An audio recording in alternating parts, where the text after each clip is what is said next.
بسم الله الرحمن الرحيم खुदा की अज़ीमत क्या है मुहम्मदी मुस्तफ़ा जाने मक़ामे मुस्तफ़ा क्या है मुहम्मदी का खुदा जाने। अम्मा बाद রাজানগর রানীহাট ডিগ্রি কলেজ জামে মসজিদে আগত দূরদূরান্ত থেকে মুসল্লি নিজাম রহিমানা রহিমাতুল্লাহ আসসালামু আলাইকুম ওয়া রাহমাতুল্লাহি তাআলা ওয়া বারাকাতুহু। মহান আল্লাহ রাব্বুল আলামিনের দরবারে শুকরিয়া আদায় করছি যে আল্লাহ রাব্বুল আলামিন আমাদের মতো গুনাহগার পাপী বান্দাদেরকে পৃথিবীর সর্বশ্রেষ্ঠ স্থান আল্লাহর ঘর মসজিদের মধ্যে যথা সময়ে জুমার নামাজ আদায় করার জন্য আসার তৌফিক দান করেছেন। সকলে উচ্চস্বরে বলে একবার আলহামদুলিল্লাহ। সাথে সাথে আপনাদের শুকরিয়া আদায় করছি যারা কাল বিলম্ব না করে জুমার আযান শ্রবণ করার সাথে সাথে প্রয়োজনীয় কার্যাদি সমাপ্ত করে মসজিদের মধ্যে এসেছেন। আল্লাহ রাব্বুল আলামিন আমাদের ইবাদত বন্দেগী তাসবিহ তাহলিল আল্লাহ এবং রাসূলের রাযামন্দি অর্জনের উদ্দেশ্যে করার তৌফিক দান করুন, আমিন। প্রিয় হাজরিন, গত জুমার মধ্যে মিরাজুন নবী সাল্লাল্লাহু তাআলা আলাইহি ওয়াসাল্লামের মাঝে একটি শিক্ষণীয় বিষয় রয়েছে। সে বিষয়ে কয়েকটি বিষয় সম্পর্কে আলোকপাত করা হয়েছিল। রাসূল করিম সাল্লাল্লাহু তাআলা আলাইহি ওয়াসাল্লামের এই মেরাজকে যদি আমরা গবেষণা করি, পর্যালোচনা করি, তাহলে এই মেরাজ মুস্তাফা সাল্লাল্লাহু তাআলা আলাইহি ওয়াসাল্লামের মধ্যে আকায়েদে আহলে সুন্নাত ওয়াল জামাত এর অসংখ্য আকীদা বলি এই মেরাজ রাসূল সাল্লাল্লাহু তাআলা আলাইহি ওয়াসাল্লামের মধ্যে নিহিত রয়েছে। আহলে সুন্নাত ওয়াল জামাতের অন্যতম একটি আকীদা হচ্ছে নবী রাসূলগণ তাদের আপন আপন মাজারে পাকের মধ্যে রওজা শরীফের মধ্যে জীবিত অবস্থায় রয়েছেন। এই বিষয়টি আমরা যদি মেরাজ মুস্তাফা সাল্লাল্লাহু তাআলা আলাইহি ওয়াসাল্লাম কে সামনে রাখি, তাহলে এই বিষয়টি আমাদের কাছে প্রকাশিত হয়। আর কোন একজন বান্দাকে জীবন দান করা এবং কাউকে মৃত্যু দান করা, এটি হচ্ছে আল্লাহ রাব্বুল আলামিনের কুদরত। আল্লাহ রাব্বুল আলামিন এই প্রসঙ্গে সূরা আরাফের 158 নম্বর আয়াতের মধ্যে আল্লাহ তাআলা বলছেন, লা ইলাহা ইল্লাহু, তিনি ওই সত্তা যিনি ব্যতীত অন্য কোনো উপাস্য নেই, একমাত্র আল্লাহ তাআলা, তিনি একমাত্র উপাস্য, তিনি একমাত্র ইবাদতের যোগ্য। পরক্ষণে আল্লাহ তাআলা বলেন, তিনি মৃত্যু দান, তিনি জীবিত করেন কাউকে যাকে ইচ্ছা তাকে জীবন দান করেন, ওয়ায়ুমিত, এবং যাকে ইচ্ছা তাকে মৃত্যু দান করেন। আল্লাহ রাব্বুল আলামিন চাইলে কাউকে জীবিত রাখতে পারেন, আবার চাইলে কাউকে মৃত্যু দান করতে পারেন। প্রিয় হাজরিন, রাসূল করিম সাল্লাল্লাহু তাআলা আলাইহি ওয়াসাল্লাম মেরাজ রজনীতে যখন খানায়ে কাবা থেকে বাইতুল মুকদ্দাসের উদ্দেশ্যে গমন করেন, ওই বাইতুল মুকদ্দাসের নিকটবর্তী সামান্য কিছু আগে একটি লাল বালুকাময় লাল বালুক টিলা রয়েছে। ওই টিলার নিকটে রাসূল বলছেন, আমি যখন মেরাজের রজনীতে যাচ্ছি, তখন হযরত আনাস বিন মালিক রাদিয়াল্লাহু তাআলা আনহু বর্ণনা করছেন, রাসূল করিম সাল্লাল্লাহু তাআলা আলাইহি ওয়াসাল্লাম ইরশাদ করছেন, মারাতু আলা মুসা লাইলাতান উসরিয়া বিহি ইনদাল কাতিবিল আহমারি ওয়া হুয়া কায়িম সুম্মা ইউসাল্লি في قبره আমি রাসূল সাল্লাল্লাহু তাআলা আলাইহি ওয়াসাল্লাম যখন মেরাজের মাধ্যমে গমন করছিলাম তখন মুসা আলাইহিস সালামকে আল্লাহ তাআলা যে স্থানে সমাধি করেছেন, যে স্থানে মুসা আলাইহিস সালামের মাজারে পাক রয়েছে, ওই স্থান দিয়ে যখন আমি রাসূল গমন করছিলাম তখন আমি রাসূল দেখলাম হযরত মুসা আলাইহিস সালাম আপন কবরের মধ্যে দাঁড়িয়ে দাঁড়িয়ে নামাজ আদায় করছে। উচ্চ স্বরে বলুন সুবহানাল্লাহ। প্রিয় হাজির, রাসূল সাল্লাল্লাহু আলাইহি ওয়াসাল্লাম বলেন, যখন আমি মেরাজে যাচ্ছি তখন দেখলাম মুসা আলাইহিস সালাম আপন কবরের মধ্যে নামাজ আদায় করছেন। তাহলে বোঝা যাচ্ছে মানুষ মারা যাওয়ার পর তার আমল শুভ বন্ধ হয়ে যায়। আবার এক হাদিস শরীফের মধ্যে এসেছে রাসূল কারীম সাল্লাল্লাহু আলাইহি ওয়াসাল্লাম ইরশাদ করেন, ইযা মাতাল ইনসান ইনকাতা আনহু আমালুহু ইল্লা মিন সালাত। মানুষ যখন মারা যায় তার তিনটি আমল ব্যতীত সকল প্রকার আমল বন্ধ হয়ে যায়। এক নাম্বার হচ্ছে সদকা জারিয়া, এমন সদকা এমন দান যার দান করে একবার সওয়াব কন্টিনিউ চলতে থাকে। কেউ মসজিদ নির্মাণ করে দিয়েছে, কিংবা কেউ কারো সুবিধার্থে যাতায়াতের জন্য রাস্তা নির্মাণ করে দিয়েছে, কিংবা কোনো মাদ্রাসা নির্মাণ করে দিয়েছে। এমন কাজ যদি কেউ করে, খরচ করেছে, ব্যয় করেছে একবার, কিন্তু ওই মসজিদ, ওই মাদ্রাসা কিংবা ওই রাস্তা যতদিন পর্যন্ত অক্ষত অবস্থায় থাকবে, ওখান থেকে মানুষ উপকৃত হতে থাকবে, ততদিন পর্যন্ত ওই ব্যক্তির কবরের মধ্যে তার সওয়াব পৌঁছতে থাকবে। দ্বিতীয় নাম্বার হচ্ছে আও ইলমিন ইনতাফাউ বিহি, কিংবা এমন জ্ঞান যে জ্ঞানের মাধ্যমে মানুষ উপকৃত হয়। কোন একজন রাইটার কিতাব একটি লিখে গিয়েছেন, একবার লিখেছেন, কিন্তু ওই কিতাব যতদিন পর্যন্ত থাকবে, বুখারী শরীফ, মুসলিম শরীফ, তিরমিজি শরীফ, এভাবে ইসলামিক গ্রন্থসমূহ লিপিবদ্ধ করেছেন রাইটার একবার, আজ থেকে অনেক বছর আগে লিপিবদ্ধ করেছেন, তিনি দুনিয়ার মধ্যে বেঁচে নেই, কিন্তু ওই কিতাবের মাধ্যমে, ওই কালামের মাধ্যমে আজ পর্যন্ত মুসলিম সমাজ উপকৃত হচ্ছে। আল্লাহ রাসূল বলেন, যে জ্ঞানের মাধ্যমে মানুষ উপকৃত হয়, ওই জ্ঞান রেখে যাওয়ার পর ওই জ্ঞানের উপকৃত হওয়ার কারণে ওই সব আল্লাহ রাব্বুল আলামিন ওই ব্যক্তির আমলনামার মধ্যে লিপিবদ্ধ করবেন। তৃতীয় নাম্বার আও ওয়ালাদিন সালিহিন ইয়াদউ লাহু, কিংবা এমন সন্তান যেই সন্তান মারা যাওয়ার পর, পিতামাতা মারা যাওয়ার পর তার সন্তান তার পিতামাতার জন্য দোয়া কামনা করেন। আল্লাহ রাসূল ঘোষণা দিচ্ছেন, ওই ব্যক্তি মৃত্যুবরণ করার পরও তার নেককার সন্তান যদি তার জন্য ইসলাম করে, অনুষ্ঠানাদি করে, আল্লাহ রাব্বুল আলামিনের দরবারে কোনো মঙ্গলময় কাজ করে, তখন আল্লাহ রাব্বুল আলামিন ওই নেককার সন্তানের ওই নেক আমলের সওয়াব, ওই ইসলামের সওয়াবের সওয়াব তার পিতামাতার কবরের মধ্যে আমলনামায় যোগ করে দিবেন। উচ্চ স্বরে বলুন সুবহানাল্লাহ। যারা হাজির, তাহলে মানুষ যখন মারা যায় তার এই তিন ধরনের আমল ব্যতীত অন্য সকল আমল বন্ধ হয়ে যায়। কিন্তু নবী রাসূলদের ক্ষেত্রে ব্যতিক্রম দেখা যাচ্ছে, তারা নামাজ পড়ছে কবরের মধ্যে, আপন কবরে। তাহলে বোঝা গেল যে নবী রাসূলগণ ইন্তেকালের পর তাদের আমল সমূহ, আমরা সবাই মানুষের যেভাবে আমল বন্ধ হয়ে যায়, নবী রাসূলগণের আমল বন্ধ হয়ে যায় না। এই জন্য রাসূল কারীম সাল্লাল্লাহু তাআলা আলাইহি ওয়াসাল্লাম হাদিস শরীফের মধ্যে ইরশাদ করছেন, হযরত আনাস বিন মালিক রাদিয়াল্লাহু তাআলা বর্ণনা করেন, রাসূল বলেন, আল আম্বিয়াউ আহইয়াউন ফি কুবুরিহিম ইউসাল্লুন। হযরত ইমাম বাইহাকী আলাইহির রহমাহ এই হাদিসটি হায়াতুল আম্বিয়া নামক কিতাবের মধ্যে সহিহ বর্ণনায় বর্ণনা করেছেন।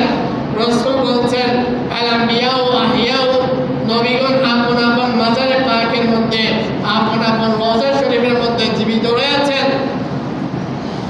ওয়া হুম ইউসাল্লুন, সেখানে তাদের আমল কন্টিনিউয়াস থাকে, তারা সেখানে তাদের ইচ্ছা মাফিক যা ইচ্ছা তাই করতে পারেন। তারা সেখানে নামাজ আদায় করেন। অপর হাদিসের মধ্যে রয়েছে হযরতে আউস বিন আউস রাদিয়াল্লাহু তাআলা বর্ণনা করছেন, রাসূল কারীম সাল্লাল্লাহু তাআলা আলাইহি ওয়াসাল্লাম ইরশাদ করছেন, ইন্না মিন আবদিল আইয়ামিকুম ইয়াউমুল জুমআহ, সপ্তাহে 7টা দিন রয়েছে, ওই 7টা দিনের মধ্যে সবচেয়ে উত্তম দিন কোনটি জানো? সেটা হচ্ছে জুমার দিন। কেন? ফিহি খুলিকা আদম, ওই জুমার দিনে আল্লাহ রাব্বুল আলামিন হযরত আদম আলাইহিস সালামকে সৃষ্টি করেছেন। ওয়া ফিহি কুবিদা, আর ওই জুমার দিনে আল্লাহ রাব্বুল আলামিন হযরত আদম আলাইহিস সালামকে জান কবজ করেছেন, তিনি ইন্তেকাল করেছেন জুমার দিনে। ওয়া ফিহি নুফখা, আর ওই দিনে সিংহায় ইসরাফিল আলাইহিস সালাম আল্লাহর নির্দেশে কিয়ামতের জন্য সিংহে ফুৎকার দিবেন। ওয়া ফিহি সাকা, ওই দিনের মধ্যে কিয়ামত সংঘটিত হবে। ফাকসিরু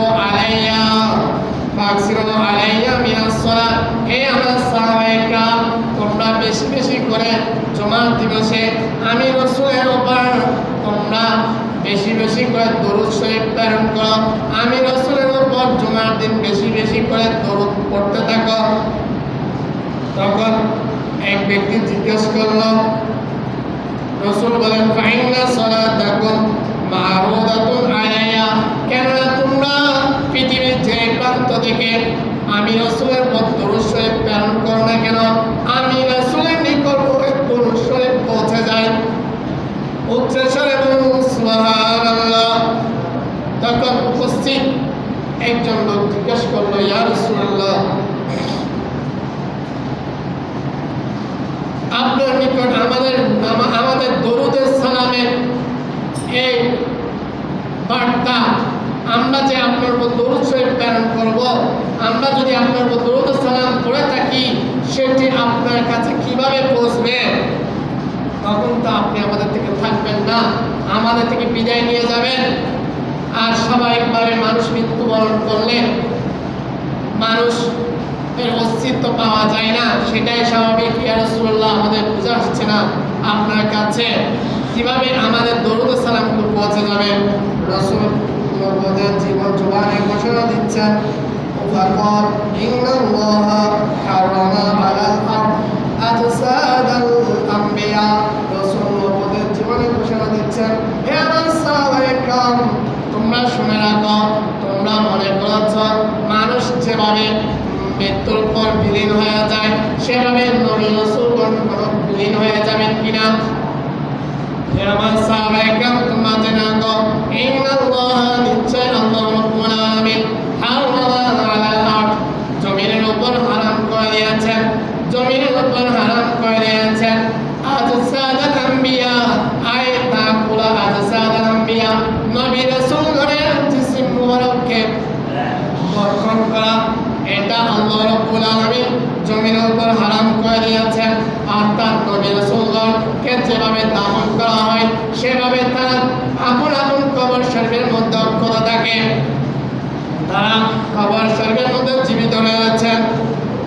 অপর কিতাবের মধ্যে রয়েছে, অপর হাদিস শরীফের মধ্যে রয়েছে, ওহুম ইউরযাকুন, আল্লাহ রাব্বুল আলামিনের পক্ষ থেকে তাদেরকে রিজিক দেওয়া হয়। প্রিয় হাজির, রাসূল করিম সাল্লাল্লাহু তাআলা আলাইহি ওয়াসাল্লাম যখন ইন্তেকাল করেন, ইমাম বাইহাকী রাহমাতুল্লাহি তাআলা আলাইহি বর্ণনা করছেন, হযরতে আব্বাস রাদিয়াল্লাহু তাআলা আনহু, অপর আয়াতের মধ্যে রয়েছে দুইজন সাহাবী রাসূল করিম সাল্লাল্লাহু তাআলা আলাইহি ওয়াসাল্লাম যখন ইন্তেকাল করলেন, রাসূলকে যখন কবরের শরীরের মধ্যে রাখা হলো, তখন হযরতে সাহাবায়ে কেরাম লক্ষ্য করলেন, মাওলা আলী শেরে খুদা রাদিয়াল্লাহু তাআলা বর্ণনা দিচ্ছেন, তখন লক্ষ্য করা হলো রাসূল করিম সাল্লাল্লাহু তাআলা আলাইহি ওয়াসাল্লামের দুই ঠোঁট মুবারক নড়ছে। উচ্চস্বরে সুবহানাল্লাহ। সাহাবায়ে কেরাম বর্ণনা দিচ্ছেন, হযরতে আব্দুল্লাহ ইবনে আব্বাস রাদিয়াল্লাহু তাআলা বলেন, আমি তাড়াতাড়ি কাল বিলম্ব না করে আমার দুই কর্ণ রাসূলের ঠোঁট মুবারকের দিকে লাগিয়ে দিলাম। দেখলাম রাসূল বলছেন, রব্বি হাবলি উম্মতি, রব্বি হাবলি উম্মতি, হে আল্লাহ, আমার উম্মতকে আমাকে সুবর্দ করে দাও, আমার উম্মতকে আমাকে সুবর্দ করে দাও। রাসূল করিম সাল্লাল্লাহু তাআলা আলাইহি ওয়াসাল্লাম এই প্রসঙ্গে ইরশাদ করছেন, কিতাবের মধ্যে রয়েছে, আল্লামা ইমাম তুরকিউদ্দিন সুবকি রাহমাতুল্লাহি তাআলা আলাইহি বর্ণনা করছেন, যখন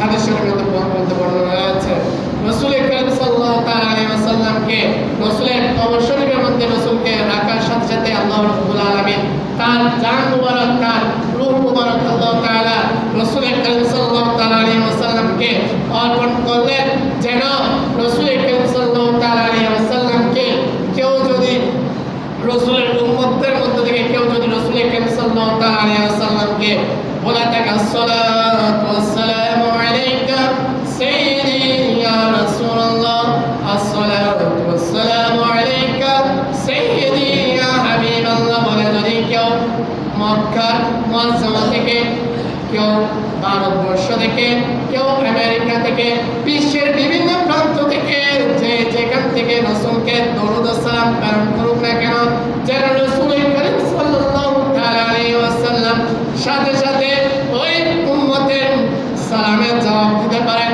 এই জন্য আল্লাহ রাব্বুল আলামিন রাসূল করিম সাল্লাল্লাহু তাআলা আলাইহি ওয়াসাল্লামকে রাসূলের রূহ মুবারক এবং জিসম মুবারকের মধ্যে ফিরিয়ে দিয়েছেন তাহলে বোঝা গেল সমস্ত নবীগণ আপন আপন মাজার পাকের মধ্যে সশরীরে জীবিত রয়েছেন এ ব্যাপারে আহলে সুন্নাত ওয়াল জামাতের উলামায়ে কেরামের অভিমত প্রসঙ্গে দেওবন্দের অন্যতম মুহাদ্দিস হযরত আহমদ শাহ কাশ্মীর রাহমাতুল্লাহি তাআলা আলাইহি ফায়জুল বারী শরহ বুখারীর মধ্যে বললেন ইত্তাফাকাল উলামা আলা হায়াতুল আম্বিয়া আলাইহিস সালাতু ওয়াস সালাম সকল নবী রাসূলগণ আপন আপন মাজারে পাকের মধ্যে আপন আপন কবর শরীফের মধ্যে জীবিত রয়েছেন এই ব্যাপারে সকল উলামায়ে কেরাম ঐকমত পোষণ করেছেন কেউ যদি বিশ্বাস করে যে নবীগণ মারা গিয়েছে মারা যাওয়ার সাথে সাথে মাটির সাথে মিশে গিয়েছে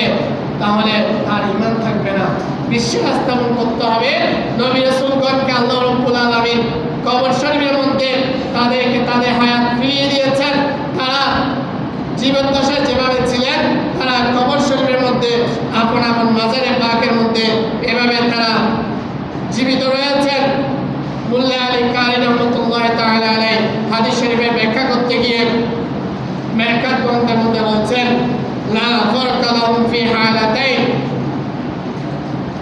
নবীদের দুনিয়াবী জীবন এবং পরকালীন জীবন এই জীবনের মধ্যে কোনো তারতম্য নেই শুধুমাত্র ডিফারেন্স হচ্ছে তারা পার্থিব জগৎ থেকে পরজগতের মধ্যে স্থানান্তর হয়ে আছে তাদের এই দুনিয়ার জীবন থেকে তারা পরকালীন জীবনের দিকে তারা স্থানান্তরিত হয়ে আছেন শুধুমাত্র এটাই হচ্ছে পার্থক্য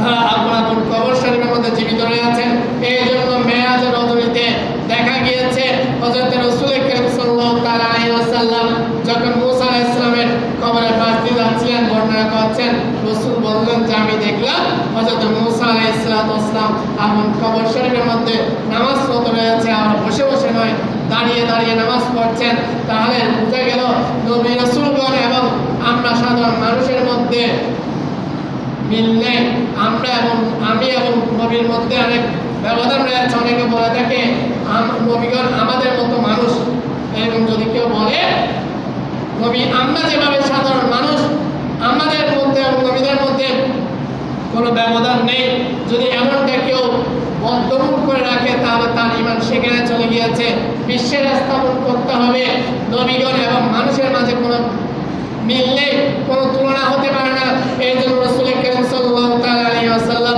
হাদিস শরীফের মধ্যে ইরশাদ করেছেন লাস্তু কাআহাদিকুম আইয়ুকুম মিসলি রাসূল সাহাবায়ে কেরামকে একদিন প্রশ্ন করলেন কোন একটি বিষয়ে সময় বেসালের ক্ষেত্রে রাসূল বললেন আইয়ুকুম মিসলি আমার মতো তোমাদের মধ্যে কি আছো তখন সাহাবায়ে কেরাম কেউ বলেন নাই আমাদের যুগের বর্তমান যুগের জ্ঞানপাপীদের মতো বলেন নাই যে রাসূল আমাদের মতো মানুষ সাহাবায়ে কেরাম সবাই নিশ্চুপ কেউ জুবান খুলেন নাই রাসূল বলেন লাস্তু কাআহাদিকুম আমি তোমাদের কারো মতো নই নবীগণ এবং সাধারণ মানুষের মাঝে অনেক ব্যবধান রয়েছে এই জন্য প্যারা হাজির যে সমস্ত ভাইরা আপনাদেরকে বলবে লেখনের মধ্যে যেখানে পাবেন যে নবীগণ আমাদের মতো মানুষ এরকম যদি কোনো লেখনের মধ্যে পান তাহলে সেটা অ্যাকসেপ্ট করবেন না মনে করবেন সেটার মধ্যে শয়তানের আবাস রয়েছে, শয়তানের প্ররোচনা রয়েছে, যদিও বা তার কাছে দাড়ি টুপি রয়েছে, আমাদের মতো ইসলামের যে নিদর্শনাবলী রয়েছে সেগুলো রয়েছে, তারপর তার মধ্যে পশ্চাতের ষড়যন্ত্র রয়েছে সেটা মনে করতে হবে। কারণ নবী রাসূলগণ এবং সাধারণ মানুষের মাঝে কোনো তুলনা হয় না, সাধারণ মানুষের মতো নয় নবী রাসূলগণ। এই জন্য রাসূল কারীম সাল্লাল্লাহু তাআলা আলাইহি ওয়াসাল্লাম হাদিস শরীফের মধ্যে ইরশাদ করেছেন, قال رسول الله صلى الله تعالى عليه وسلم لا تجعلوا بيوتكم قبورا ولا تجعلوا قبري عيدا ولا تجعلوا قبري عيدا وصلوا علي فإن صلاتكم تبلغني حيث كنتم। হে আমার সাহাবায়ে-কেরাম, হে আমার উম্মত, তোমরা জেনে রাখো, লা তাজআলু বুয়ুতাকুম কুবুরান, তোমরা তোমাদের গৃহকে, তোমরা তোমাদের ঘরকে, তোমরা তোমাদের আবাসস্থলকে কবরের মতো করিও না। অর্থাৎ কবরের মধ্যে যেমন নির্জনতা রয়েছে, অর্থাৎ কবরস্থানের মধ্যে কোনো কর্মকাণ্ড পরিলক্ষিত হয় না, নির্জনতা রয়েছে, অনুরূপভাবে তোমরা তোমাদের ঘরসমূহকে নির্জনতার স্থান বানিও না। অর্থাৎ ঘরের মধ্যে যারা বসবাস করে সকালবেলা ফজরের আজান হলে নামাজ মধ্যে রত হবে এবং নামাজ শেষ করে কোরআন কারীমের তেলাওয়াতের মধ্যে মগ্ন থাকবে। এভাবে 5 ওয়াক্ত নামাজ যারা ঘরের মধ্যে বসবাস করবে, মহিলারা, ছোট ছোট শিশুরা যারা ঘরের মধ্যে অবস্থান করবে, তারা ঘরের মধ্যে ইবাদত বন্দেগীর মধ্যে রত থাকবে। আর পুরুষরা জামাতের সহিত নামাজ আদায় করবে। আপন আপন ঘর সমূহকে তোমরা কবর বানিও না, ওয়া তাজআলু কবরি ঈদ, আর আমি রাসূলের কবরকে তোমরা ঈদ হিসাবে বানাবে না, ঈদের উৎসব অর্থাৎ হই হাল্লা রাসূলের আদব খেলাফ হয়।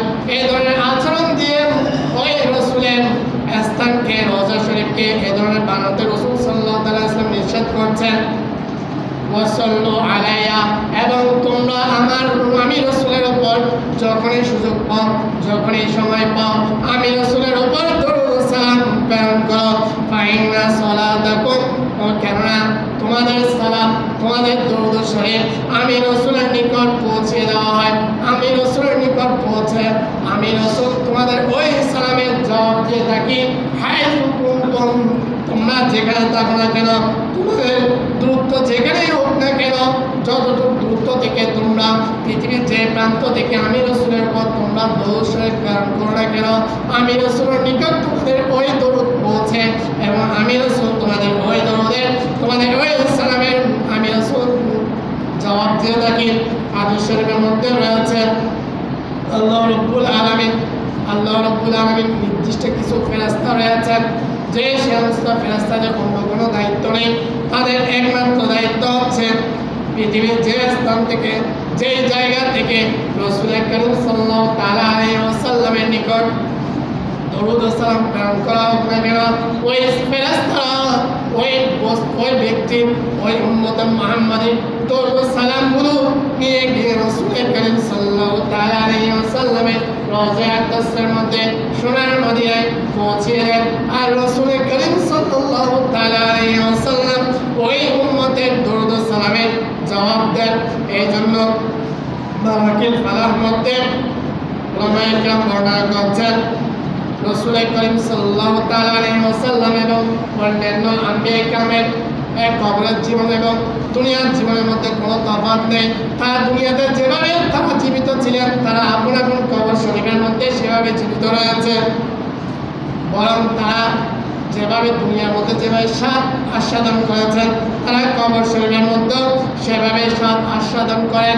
শুধুমাত্র এতটুকু ডিফারেন্স, এতটুকু পর্দা যে তারা দুনিয়ার জগৎ থেকে পরকালীন জগতের দিকে স্থানান্তরিত হয়েছেন।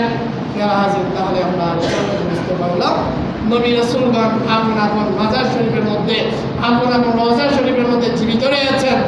তাদেরকে পৃথিবীর যে স্থান থেকে নবীর উপর দরুদ শরীফ প্রেরণ করা হয়, রাসূল সাল্লাল্লাহু তাআলা আলাইহি ওয়াসাল্লাম ওই দরুদ শরীফের জবাব দিয়ে থাকেন। আল্লাহ রাব্বুল আলামিন আমাদেরকে আহলে সুন্নাত ওয়াল জামাতের অন্যতম আকীদা যে নবী রাসূলগণ আপন আপন মাজার শরীফের মতো জীবিত রয়েছেন, এর উপর অটল থাকার এই বিশ্বাস আপন আপন অন্তরের মধ্যে